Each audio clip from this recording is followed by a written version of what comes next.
Assalamualaikum warahmatullahi wabarakatuh.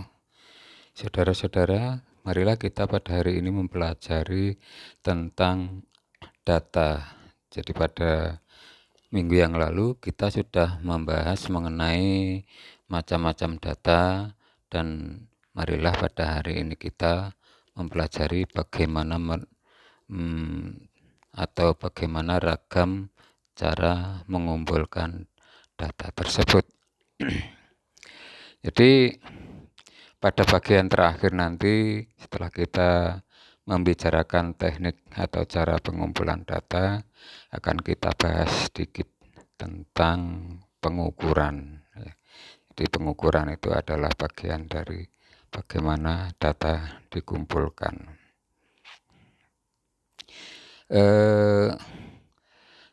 Teknik atau cara mengumpulkan data itu ada 4 ya, dikelompokkan ada 4. 1, 2, 3, dan 4. Yang pertama yang disebut sebagai interview atau wawancara.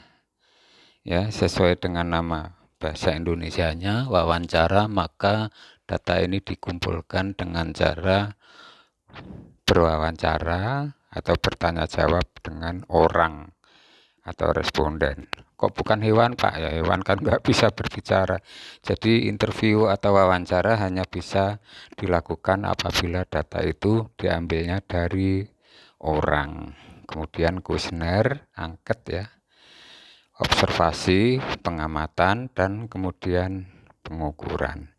Nah, kita nanti banyak di sini observasi, pengamatan, dan pengukuran. Skripsi yang dibuat di Fakultas Pertanian itu hampir tidak menggunakan teknik wawancara, hampir tidak menggunakan kuesioner, tetapi ini observasi dan pengukuran. Nah, kita lihat lebih lanjut pembahasannya satu persatu. Jadi data itu yang terpenting apabila kita mengumpulkan data itu ada 2 hal yang terpenting, yaitu kualitas data. Ya, kualitas data harus baik. Tadi saya bilang 2 hal ya. Kualitas data yang baik dan itu dipengaruhi oleh kualitas data yang baik itu dipengaruhi oleh 2 hal. Saya salah ngomong tadi. Instrumennya ya, kemudian yang kedua kualitas pengumpulannya. Jadi saya ulang, instrumennya dan cara mengumpulkannya. Gabungan dari 2 hal ini, yaitu alatnya, alat penelitiannya itu, alat yang digunakan, kemudian cara mengumpulkan datanya itu akan mempengaruhi apa yang disebut sebagai kualitas data. Ya, jadi misalnya kualitas instrumen itu bagaimana? Kualitas instrumen itu ya berkenaan dengan valid tidaknya instrumen alat yang digunakan. Misalnya Anda nanti menimbang, mengumpulkan data bobot tanaman dengan cara menimbang. Kalau timbangannya sebagai instrumen yang digunakan itu timbangan yang tidak pernah ditera ulang ya. Anda tahu kan alat itu lama-lama melenceng ya. Jadi harus setiap satu periode itu semua alat harus ditera ulang. Jadi misalnya timbangan itu tidak pernah ditera ulang, menurut alat itu Anda mengatakan 1 gram bobotnya. Tapi ternyata kalau ditimbang dengan alat lain itu ternyata 0,9 gram. Ya, jadi yang demikian itu tidak valid. Anda menggunakan instrumen yang tidak valid. Ya, jadi sekali lagi instrumennya harus valid. Kemudian instrumennya juga harus reliable. Reliable itu bisa digunakan. Ya. Jadi tersedia alat canggih banget tapi tidak bisa digunakan karena kita tidak bisa menggunakan karena kita tidak pernah dilatih seperti itu ya misalnya. Jadi seulang, kualitas data ini dipengaruhi pertama oleh instrumennya, kualitasnya harus bagus. Kemudian yang kedua oleh cara pengumpulan datanya. Mengapa? Oke, alatnya udah bagus, tapi cara mengumpulkan datanya kualitasnya nggak bagus. Ya, ini berkenaan dengan ketepatan cara-cara menggunakannya. Nggak bagus. Misalnya, Anda sudah memakai neraca timbangan yang tingkat ketelitiannya itu 0,4 angka di belakang 4 angka di belakang koma maksud saya ya. Jadi 0,0001 gram. Itu kan sangat teliti ya.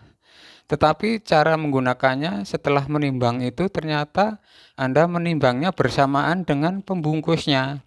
Lupa melepas bungkusnya sehingga bungkusnya ikut ditimbang.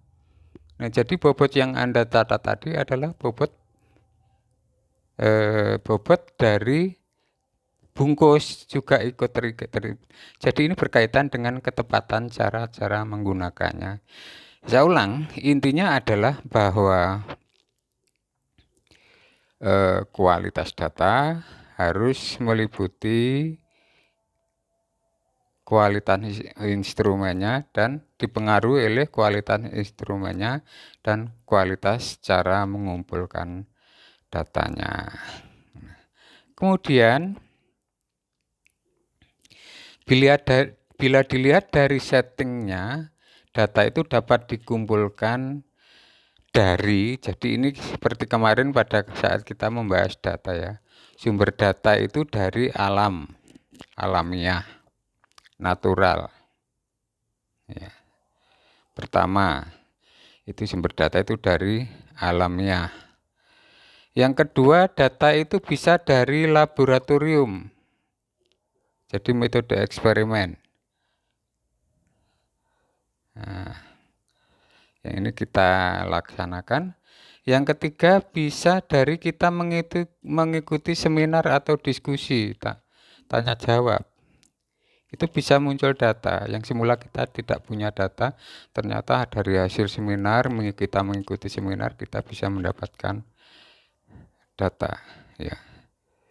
Yang keempat, lain-lain. Ya, yang keempat, lain-lain. Ya. Jadi bisa disebutkan. Nah, intinya apapun data itu yang sebenarnya yang kita kumpulkan intinya harus berkualitas. Sumbernya bisa sumber data itu bisa di sini dari alamiah, dari laboratorium, dari ikut seminar dan dari lain-lain. Pada saat kita membahas data yang lalu, kita juga sudah membahas adanya data primer, data sekunder. Nah, data primer itu data yang dikumpulkan dari sumber primer. Ya, saya tidak usah mengulang lagi. Data sekunder itu data yang dikumpulkan dari sumber sekunder. Sumber primer itu apa? Ya, itu adalah yang langsung data itu didapat dari pengumpul data, oleh pengumpul data. Sumber sekunder itu data yang sumbernya tidak langsung, misalnya kita mengutip atau meminta data dari Dinas Pertanian, dari BPS, itu sumber sekunder. Jadi sumber-sumber sekunder itu menyediakan data-data, kadang-kadang kita memang perlu menggunakan data-data tersebut dan itu disebut sebagai sumber sekunder. Tetapi nanti kalau Anda membuat skripsi, ya, Anda membuat skripsi, data yang Anda kumpulkan adalah data primer ini dari lapangan percobaan, itu data primer yang Anda kumpulkan. Ini tadi mengenai pengumpulan data bisa menggunakan data yang dari sumber primer dan data yang dari sumber sekunder. Mari kita bahas satu persatu secara lebih mendalam apa yang disebut sebagai wawancara. Namanya wawancara itu mesti menggunakan lisan, omong langsung ya, omong langsung. Nah, kalau omong langsung itu bisa tatap muka, bisa melalui telepon, HP ya, bisa telewicara dan lain-lain. Jadi intinya wawancara menggunakan lisan. Data yang kita kumpulkan dari responden itu menggunakan lisan. Nah, ini semacam keuntungan-keuntungan dari wawancara, bahwa pada saat kita melakukan wawancara itu kita atau pencari data bisa mendapatkan kesan langsung dari responden. Kesan langsung itu misalnya pada saat tanya jawab akan terlihat mimik atau raut muka dari responden itu bagaimana, senang atau sedih, gembira atau biasa saja. Itu yang dimaksud dengan kesan langsung dari responden. Kemudian dengan teknik wawancara kita atau pencari data itu biasanya bisa langsung mengetahui apakah jawaban responden itu benar atau salah. Ya, kelihatan kok orang kalau berbohong itu. Ya, jadi kelihatan dari mimiknya ini. Jadi mimik atau raut muka dari responden itu bisa kita atau pengumpul data itu menerka orang ini bohong atau tidak. Kemudian selanjutnya juga ada ini, bisa memberi penjelasan yang tidak dimengerti responden. Misalnya kita menanyakan, Pak, bobotmu berapa? Bobot panennya berapa? Bobot itu apa toh, Mas? Nah, maka bisa gitu. Bobot itu dapat berapa kilo dulu? Kadang-kadang kan petani itu tidak mengerti bobot itu apa. Jadi responden bisa diberi penjelasan lebih lanjut. Ya, mengapa bisa diberi penjelasan lebih lanjut? Ya, oleh karena ketemu langsung omong-omongan. Ya. Ataupun responden bisa kita pancing dengan jawaban kalau responden itu sulit menjawab ya. Kadang ada yang responden itu sifatnya takut berbicara. Yang demikian biasanya perlu dipancing agar bisa menjawab pertanyaan-pertanyaan yang diajukan oleh pencari data. Wawancara itu dilakukan peneliti biasanya untuk kasus studi pendahuluan, penelitian pendahuluan ya. Dan yang inilah paling penting respondennya sedikit. Bayangkan kalau respondennya banyak sekali, maka wawancara nggak bisa dilaksanakan. Berikutnya, wawancara bisa dilakukan dengan asumsi atau anggapan atau syarat ya. Syaratnya apa saja? Ini, bahwa subjek adalah orang yang paling tahu tentang dirinya sendiri. Bahwa apa yang dinyatakan oleh subjek kepada peneliti adalah benar, tidak bohong, dan dapat dipercaya. Bahwa interpretasi subjek tentang pertanyaan-pertanyaan diajukan peneliti kepadanya adalah sama dengan apa yang dimaksud peneliti. Interpretasinya sama, jadi tidak bias. Ya, jadi untuk menghindari interpretasi yang salah, misalnya tadi saya kasih contoh bobot. Bobot itu apa tuh? Nanti beri penjelasan. Bobot itu ternyata yang dimaksud adalah hasil panennya berapa banyak.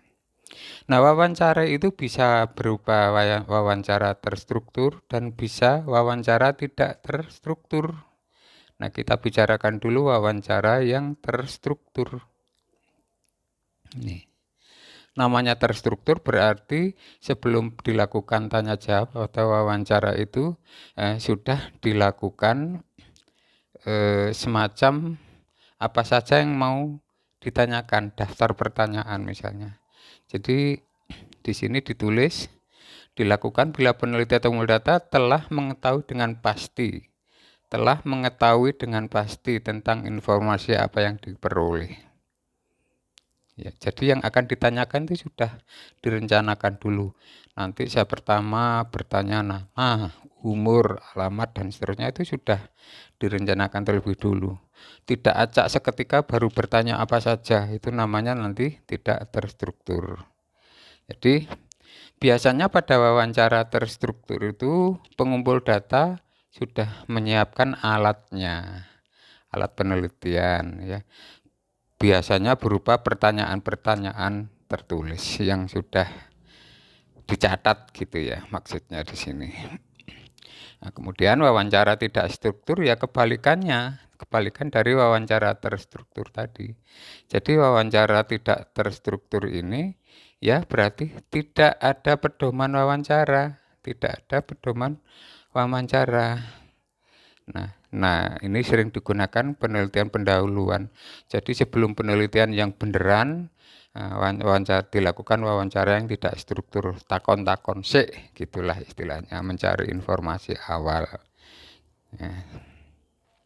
Kemudian dalam wawancara tidak terstruktur ini peneliti belum mengetahui secara pasti apa yang akan dikumpulkan.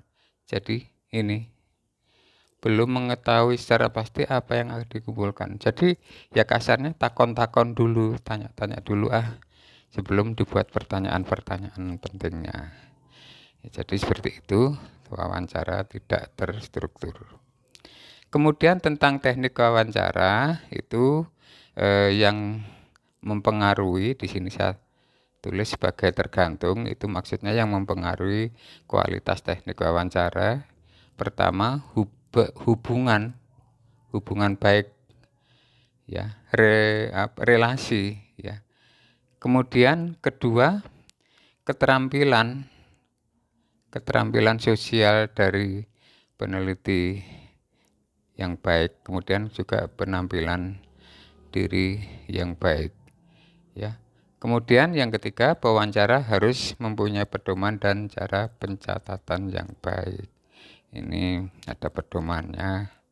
Jadi kalau begitu wawancara yang baik itu berarti wawancara yang terstruktur. Ini kan munculnya dari wawancara yang terstruktur tadi. Ada kuesionernya, ada statusnya, dan lain sebagainya.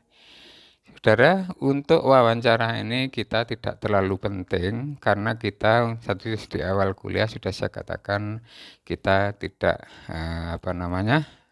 jarang menggunakan teknik wawancara baik terstruktur maupun tidak terstruktur. Ini kelebihan dan kekurangan teknik wawancara. Anda baca sendiri. Ya, kekurangannya misalnya boros waktu. Lama itu kadang satu orang, apalagi kalau sambil ngerokok ngopi, satu orang responden bisa 2 jam. Padahal jumlah responden, nah lama waktunya bisa dikalikan ya. Jadi kekurangannya misalnya salah satunya saya sebut seperti itu. Kemudian kuesioner, kalau tadi wawancara, sekarang kuesioner, angket. Kalau wawancara itu dengan lisan langsung, tapi kalau angket kuesioner itu dengan tulisan, mengedarkan daftar pertanyaan. Ya, kayak kita mengedarkan soal, kemudian responden kita suruh menjawab atau mengerjakan. Ya. Nah, ini cocok untuk respondennya yang jumlahnya besar, banyak. Tapi kalau tadi wawancara, cocok untuk responden yang jumlahnya sedikit. Bisa dikirim melalui pos. Ya, sekarang orang mengirim melalui pos hampir tidak ada ya. Bisa mengirim lewat WA sekarang. Ya, WA suka kalau mau tertutup bisa mengirim menggunakan Google Dokumen. Google Dokumen ya, kita gunakan IT yang sekarang itu bisa untuk melakukan kuesioner. Kelemahannya apa? Untuk orang yang tidak bisa baca tulis, buta huruf, kita tidak bisa melakukan kuesioner terhadapnya. Nah, ini prinsip-prinsip dasar bagaimana menuliskan suatu angket kuesioner ya. Jadi kita ketahui saja yang paling penting itu ini. Jadi jika kuesioner nanti ada kaitannya dengan bentuk pengukuran, maka ini setiap pertanyaan harus dalam bentuk skala pengukuran. Jadi pertanyaannya itu sudah dirancang, dikelompok-kelompokkan dengan skala-skala. Sebab kalau tidak kita atur dengan skala, maka jawaban dari responden nanti bisa melenceng jauh banget dari skala yang akan kita olah datanya. Ya. Kemudian bahasa yang digunakan disesuaikan dengan kemampuan bahasa responden. Tingkat pendidikan responden itu berbeda-beda ya, maka harus dicari, peneliti harus mengetahui mereka bahasanya apa. Kalau masyarakatnya berbahasa Sunda, maka angket sebaiknya ditulis dalam bentuk bahasa Sunda. Jangan bahasa Inggris, nggak ngerti, ya kan? Ya, jadi harus disesuaikan bahasa. Tipe pertanyaan di dalam angket itu ada terbuka dan tertutup. Maaf, batuk. Terbuka dan tertutup. Pertanyaan terbuka tuh ini penjelasannya. Dan pertanyaan tertutup tuh ini. Pertanyaan terbuka itu respondennya boleh menulis jawaban menurut ini dia. Kalau pertanyaan tutup, jawaban itu sudah kita buat sehingga kita buat pilihannya sehingga dia hanya tinggal memilih dari yang sudah kita sediakan. Nah, bedanya apa? Kalau pertanyaan nanti terbuka, itu sulit diolah. Tapi kalau pertanyaannya tertutup, lebih gampang diolah. Ini pertanyaan tertutup dengan statistika sederhana bisa diolah, tapi kalau pertanyaan terbuka diperlukan keahlian statistika yang tinggi dari pengolah datanya. Ya. Kemudian berikutnya pertanyaan tidak mendua. Ini tidak mendua. Maksudnya mendua itu bunyi pertanyaannya menimbulkan dua arti. Jadi kalau orang pertama membaca itu diartikan begini, orang kedua membaca diartikan begitu. Ini biasanya berkaitan dengan kemampuan berbahasa Indonesia. Jadi oleh karenanya dipersyaratkan di dalam membuat angket itu digunakan bahasa Indonesia yang standar, yang baik dan benar. Kemudian di dalam angket ada catatan, jangan bertanya suatu kejadian yang peristiwanya sudah terjadi terlalu lama. Karena apa? Mungkin responden sudah lupa. Dan juga karena biasanya responden itu kalau menjawab angket rata-rata tidak mau berpikir secara berat. Kalau ketemu angket yang sulit dijawab, mereka terus, karepmu ini bukan kepentingan saya. Jadi seperti itu. Jadi itu biasanya berkaitan dengan peristiwa yang ditanyakan itu terlalu lama. Kemudian berikutnya yang diperhatikan di dalam menyusun angket itu pertanyaannya tidak menggiring. Jadi janganlah angket itu menggiring responden ke suatu jawaban tertentu. Nah ini biasanya peneliti sulit melakukan karena biasanya peneliti itu sudah membuat hipotesis bahwa nanti hasil penelitiannya akan demikian. Maka di dalam membuat pertanyaan itu cenderung secara tidak sadar peneliti membuat pertanyaan yang menggiring responden untuk menjawab jawaban tertentu sesuai dengan keinginan peneliti. Kemudian panjang pertanyaannya jangan terlalu panjang. Bahasa Indonesia yang baik dan benar juga kan tidak boleh terlalu panjang ya. Cukup subjek, predikat, objek gitu. Nah, pertanyaan yang terlalu panjang itu membuat jenuh responden untuk mengisi, melenger, membaca pertanyaannya saja sudah sangat panjang, melenger. Kemudian responden tidak mau menjawab. Nah, kemudian susunan atau urutan pertanyaan mulailah dari yang umum dulu, kemudian ke yang spesifik. Tadi misalnya saya ambil contoh yang umum itu. Pertama yang dijawabkan, lupa namanya siapa, alamatnya, umur berapa, Pak, itu umum. Kemudian baru menjawab yang spesifik. Putra berapa Pak? Pendapatannya berapa Pak? Belanja tiap hari berapa Pak? Itu spesifik ya. Jadi biasanya logika angket seperti itu. Oke. Ya, intinya dari semua yang dilakukan tadi itu adalah supaya mendapatkan data yang valid. Ini kelebihan dan kekurangan kuesioner. Ya, kita lewati, Anda baca sendiri. Kemudian sekarang pengamatan. Disinilah yang kita akan banyak, karena kita akan mengamati percobaan yang kita buat di lapangan untuk kita mendapatkan data. Ya. Pengamatan pertama, ini definisinya. Pengamatan itu intinya ada dua, melihat dan mencatat. Melihat sesuatu yang diamati, kemudian hasil dia melihat itu dicatat. Ya. Kegiatannya dibantu dengan klasifikasi, saya ulang. Ada 3 hal yang membantu kegiatan pengamatan. Pertama, menggolong-golongkan gejala. Jadi klasifikasi gejala yang relevan. Jadi misalnya kalau Anda membuat skripsi, kalau judul skripsinya pengaruh bla bla bla terhadap pertumbuhan dan hasil gitu ya, maka pertumbuhan itu kan diklasifikasikan, nanti yang diukur gejala-gejalanya adalah ini. Tumbuh itu bisa diwakili oleh tinggi tanaman. Nah, itu gejala. Tumbuh bisa diwakili oleh jumlah anakan, jumlah daun. Itu gejala-gejala yang relevan dengan pertumbuhan. Kemudian yang kedua, pengamatan lebih banyak dan lakukan pencatatan segera. Usahakan melakukan pengamatan yang banyak dan dicatat dengan segera. Maksudnya apa Pak? Jadi misalnya Anda nanti membuat percobaan. Setiap peta Anda akan mengamati, misalnya tinggi tanaman, setiap peta diamati 5 tanaman.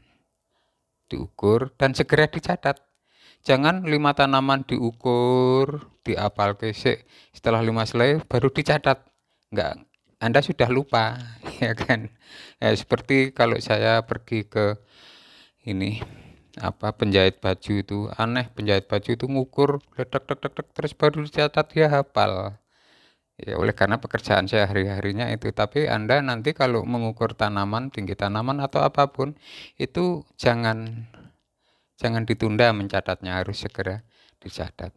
Nah, lebih banyak ini maksudnya berkaitan dengan sampel lah kalau di lapangan nanti, saudara. Jadi kalau satu peta Anda mengambil 5 contoh sebagai sampel, itu akan lebih baik kualitasnya, mutu datanya dibandingkan hanya Anda mengukur 1 contoh tanaman saja. Ya, itu tidak representatif kalau Anda hanya mengukur 1. Ya, jadi itu yang dimaksud dengan keterangan bahwa pengamatan lebih banyak dan mencatat dengan segera. Kemudian didukung dengan checklist. Nah, kalau Anda ke lapangan mau mencatat data, mengamati tinggi tanaman, Anda harusnya sudah membuat tabelnya. Tabel yang akan diisi data tinggi tanamannya.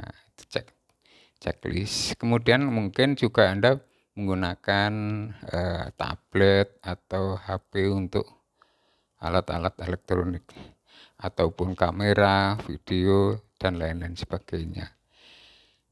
Ya. Tapi saya sangat menyarankan kalau Anda mencatat data di lapangan itu menggunakannya tabel. Tabel itu kan nanti bentuk formatnya sudah disesuaikan dengan bagaimana cara diolah pakai rancangan rancop ya, pakai pelajaran yang sudah Anda pelajari di rancop itu.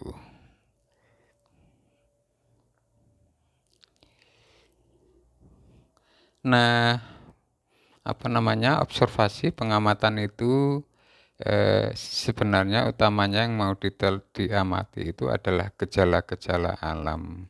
Nah, kita bekerja dengan tanaman, maka yang kita akan amati itu adalah proses gejala-gejala pada tanaman yang kita amati. Bukan responden orang, tetapi tanaman.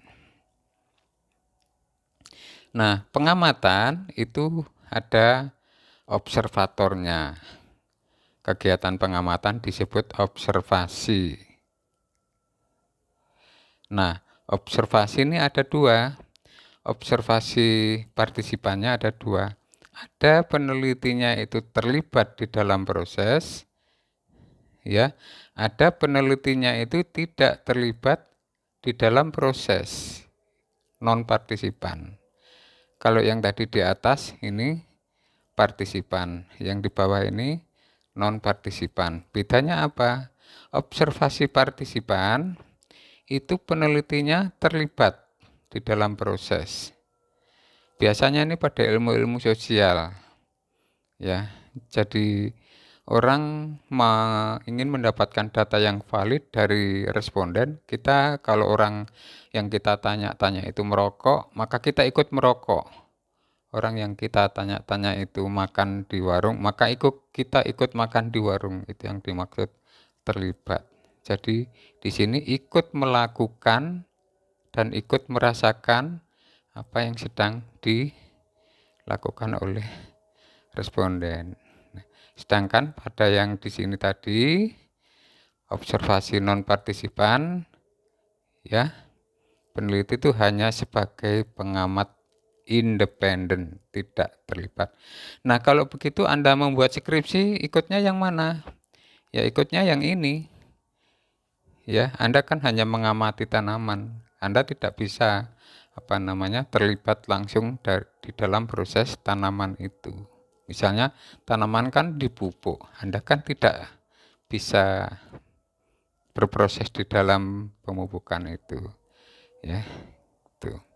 Nah, sama seperti halnya tadi pada pengumpulan data di atas, maka observasi itu ada yang terstruktur, ada yang tidak terstruktur.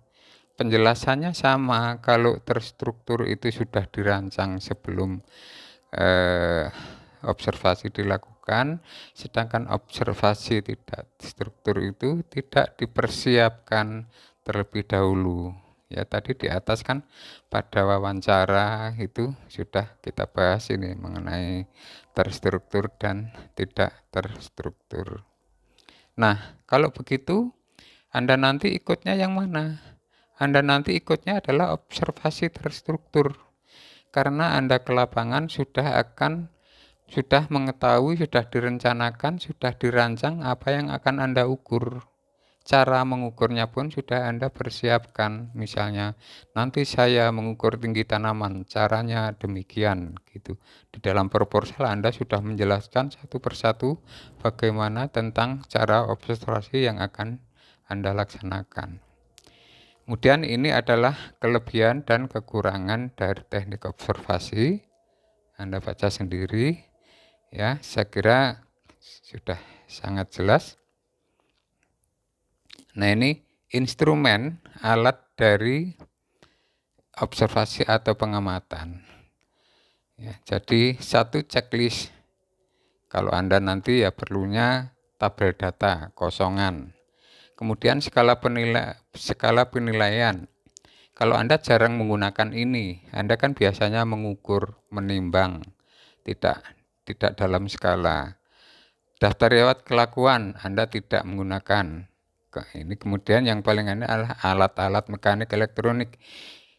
Ini harus Anda sebutkan ini di dalam bahan dan metode. Alat-alat atau instrumen-instrumen, bahan dan metode itu, ya.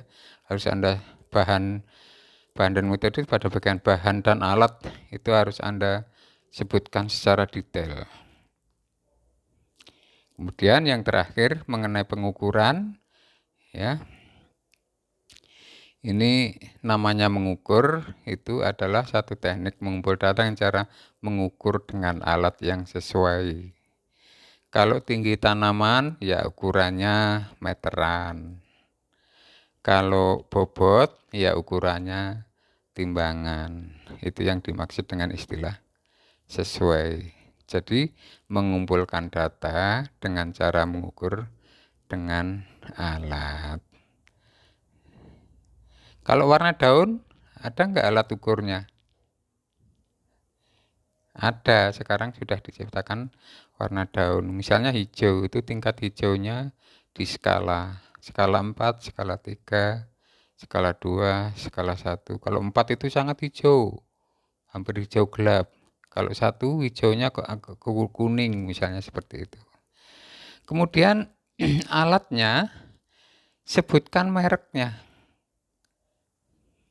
Jadi Anda menimbang dengan timbangan apa? Sartorius, spesifikasinya, berapa angka di belakang koma, tahun buatannya. Ya, ini yang hampir dilupakan di setiap skripsi. Ya, alat timbangnya tidak disebutkan.